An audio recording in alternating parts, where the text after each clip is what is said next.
Today on Krazy Karl Projects, I made use of a bunch of mulch from limb trimmings, and it is car related. it looks like wood related. A little bit of everything. Yeah. But I've got this area right between my shop and my house where I've got an air conditioner put in.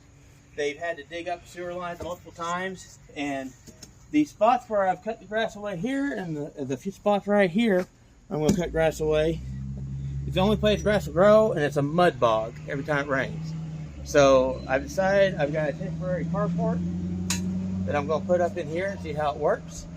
I am putting some lengths of PVC 4-inch that I had because I can't afford to buy pipe to run the drains across where the vehicle will cross, and going to make a bit of a French drain using some sand and gravel. I'm going to steal from the section of the garage that has the truck that never runs to make a catch basin and a flow out basin, and I'm going to repeat the same on that side. So you're doing the same thing over here, you said? Yeah. Right about here? Yeah, about where it's laid.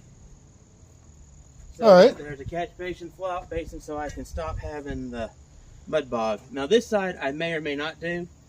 This one I have undecided on because technically that's the one that's got the problem with sinking. You see how bad that's sunk in, and it's solving that problem.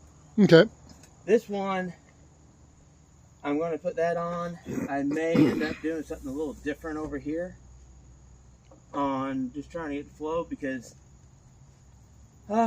we don't drive through here a whole lot out this way when it's rainy, so it's not so bad. We can mediate that, but if we're parking something here, that'll have to be able to come in. I'm going to ask the question that inquiring minds are dying to know. Mm-hmm. How are you preventing grass and everything from growing up in wood mulch? I am going to put weed barrier down underneath it. And to solve the question of termites, I have a very strong termite treatment that's pretty heavily applied in between here for taking the house and the shop. And I am going to treat the wood chips with termite repellent. And especially with it being covered, that should hold up pretty good. And I'll just spray it yearly when I spray everything else. Okay, so go ahead. Okay. And this will help so I don't have to worry about mowing, because you can see how well the basement windows have survived 100 years of people mowing. And no one will replace that. Also, I've got these clean outs that need to be built up around. So it's like, okay, I'm going to do this, see how it works. If it doesn't work good, then the worst I've done is fertilize this, and maybe grass will actually grow again, because other than the little spot I've cut out here, you can see it looks green, but right here, I haven't actually cut grass away from that. That was just how it was. And you can see how bad it is through here. So at the very least, once it's done, I can do that. Plus it's giving me sod to steal to fix the destruction of my yard from having to have tree work done. I had a tree break off and fall. I had a tree die from a lightning strike over there. And then I had 2 trees that my insurance said I had to clear so there were no limbs overhanging my house and shed in any way, shape, or form, or they were going to drop my coverage. So, yeah. So there's a lot of trimming, a lot of cutting, a lot of good stuff happening right now. And it sounds like this is going to be one of the episodes that we can do the fast forward music bed thing that people like. Oh yeah, possibly. Like I said, it's going to be a bunch of little stuff. Like I said, I'm doing this one, and this was interesting. Like I said, I'm digging out. You'll see there's going to be, this will be dug out a little bit more, and I'll have sand and gravel. I know it doesn't line up exactly. That'll be adjusted a little bit more. And that's just to keep this area from staying wet and soft. And it'll push water over here. I've got another little piece of pipe there that I may cut into here so it can flow. And I'm using gravel as junctions because I don't have any money to buy pipe. So I'm using junk I had laying around. Okay. These all came with the house. Alrighty, so we'll see how this works. Yep. So So we got dirt covering the pipe now. You can see where the gravel. And the gravel mix. Yeah, gravel sand mix went into the entrance of the pipe. And this side has not been done yet. And there's a yellow jacket. Poor homeless yellow jacket looking for it's food. the time of year the hives are dying off, so they're wandering around. They tend to leave you alone for the most part after this point. What are we doing now? Okay, I've got the pipes covered. I did a junction because I didn't have a 90 with the same sand and gravel mix. Buried it good. And I am putting sod back over the top. I put some sod over the corner of the catch basin where it's going to be at the edge. Pipes here. This is the edge, and you cut some of this one off. Break that down a little bit more. But so that there's grass where it comes out from where the mulch is going to be. So on a rainy day, rain will filter through the sand and gravel there. Yep, it'll run through the sand and gravel, then run through the pipe, through that sand and gravel, through the pipe, and into this sand and gravel catch basin. Then this is all lower. It all flows out to the street eventually. Okay. But it's out of the road, so. That works. So that's all done. It's better than what it has. It should keep this from being a mud bog. And up here, I didn't have enough pipe to keep this. This is mainly a mud bog because you had a big earthen dam here. Well, I've cut out the earthen dam and have it cut so it'll flow down that way like it should. And I'll fill this with mulch because the mulch will actually come out to about here anyways. So I'll fill that with mulch and build it up, and that water should flow through that mulch no problem. I am going to do, this sod is going to go over this so you don't see this. Isn't that going to grow into that though? It will, but the main thing for that is to give the ability of water to flow out, and then it'll flow back out this way. So the water will still be able to do that then? Yeah. Allegedly. At least for a while. Good enough that it should make, if anything gets wet, it'll be down here. All right. I shouldn't question him on this because he is actually an expert on dirt. It works pretty well most of the time. If I had more, it's not quite as deep as I would like, but I didn't have enough sand and gravel to do it deeper. Generally, you do it deeper, and I would have done it all the way out to here, where it actually is low. But I did what I could with what I had. Yep. I thought about using the other piece, but then I'd have a piece of pipe sticking up out here, and I didn't want that either. That's true. Then on the really bad rains, when this would get overflowed, my roof's so steep the rain comes off, it don't make it in the gutters anyways, and they come out into the yard, so it's not going to make a difference.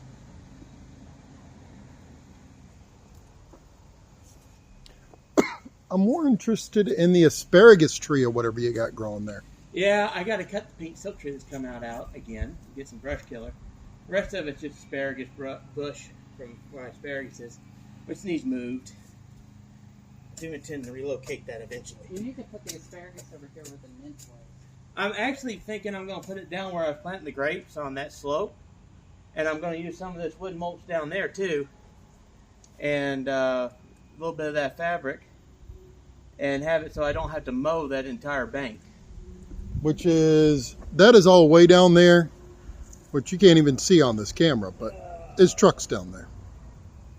Behind the bushes, trees. I'm too lazy to walk down there. Yeah, I'll keep working this, trying to get sod up back over it much as I can so it'll grow in. Walking it in good. But this should help with the mud bog problem here. Look at little honeybee. And the mud bog problem over there. It is a homeless yellow jacket. Well, I've there's died. also a couple of honeybees too floating around. Ah. Yeah, it looks more like a honeybee. That one's a honeybee. There's 2 yellow jackets, and I think I've seen 3 honeybees. They're inspecting the freshly upturned dirt. Seeing if you're doing a good job. It's inspected. Here we go. Thus starts what I call the Rocky montage section. Oh, there we go. Rocky montage section. Here we go.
I'm going to start cutting little chunks to get her right behind the air conditioner and all that stuff. So that's going to be fun.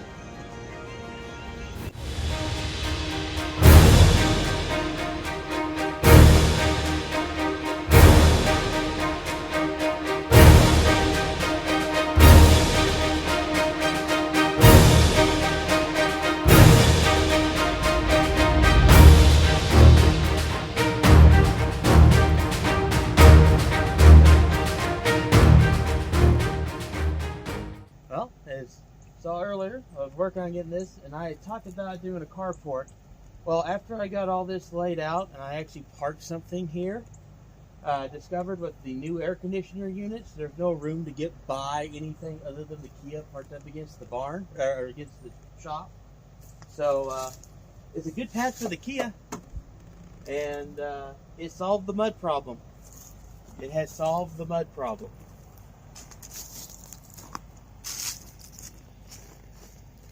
At least for a little while. This is several weeks later. Several weeks later. It's about 2 months later. A nice hat. It's cold. I've got layers. But it's keeping stable out, and it's also, the mulch pile is going to be kind of fun. I'm still cleaning that up, but it has stabilized this too, so when we've gotten rain, this hasn't gotten as soft. So I should be able to work it, get it set in, and the grass will grow up through it. And mulch should help stabilize even out here where I didn't cover it, so that it won't get so soft when it rains. I've also worked on, those are buried and the water's flowing out and flowing that way, so it's not running out and soaking up here either anymore. Either side, so. Yeah. He did bury these in the video and then got a pipe going this direction. Yeah. It winterized quickly. It went from fall to winter in about 2 days. Yes. So this is the warmest day we've had in about a week. I think it is the warmest day we've had in a week. So where's the reenactment at? I don't know. We watched World War I movie the other day, so things for the coming up though.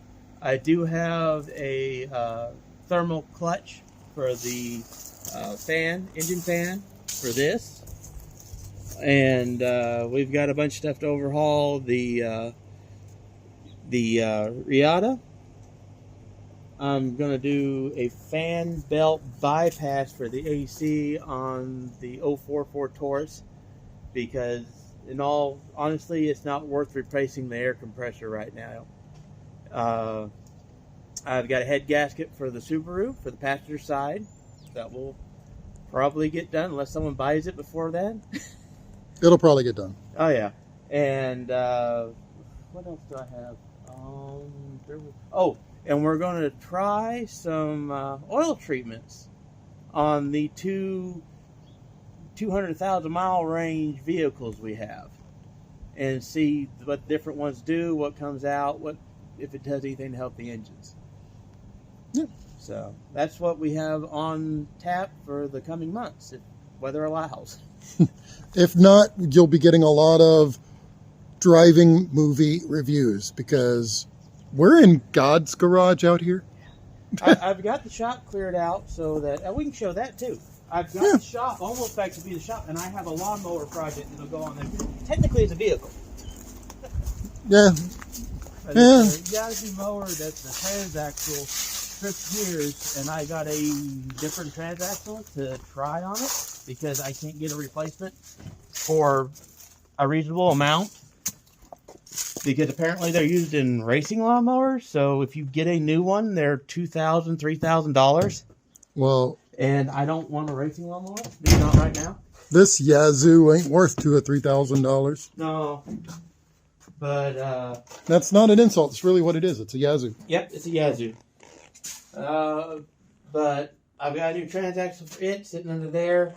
I've got to do some JB welding to fix a broken mounting bracket. So there'll be some of that. So there'll be interesting stuff for this. And as you can see, once this is gone, I have shop space slowly developing. I've actually found my workbenches. So they're still piled, still getting there, but it's a lot better than it was. So big progress here. And I have a refrigerator out here now. Just in time to keep stuff from freezing in it. I'm not kidding. I'm using it right now to keep water from freezing.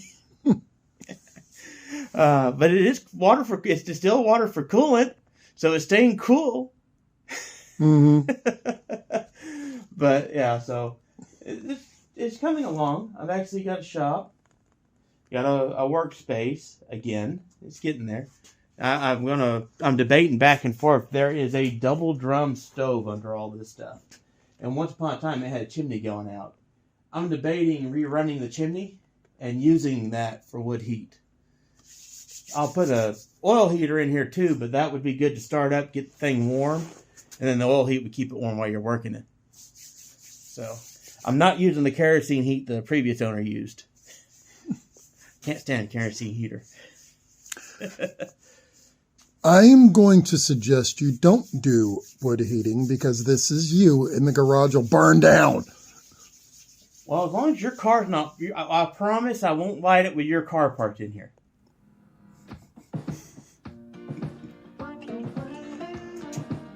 Thank you for watching, and if you enjoyed this, please click like and subscribe. If you didn't, bug somebody with it. Till next time. Y'all have a good one. Have a good one.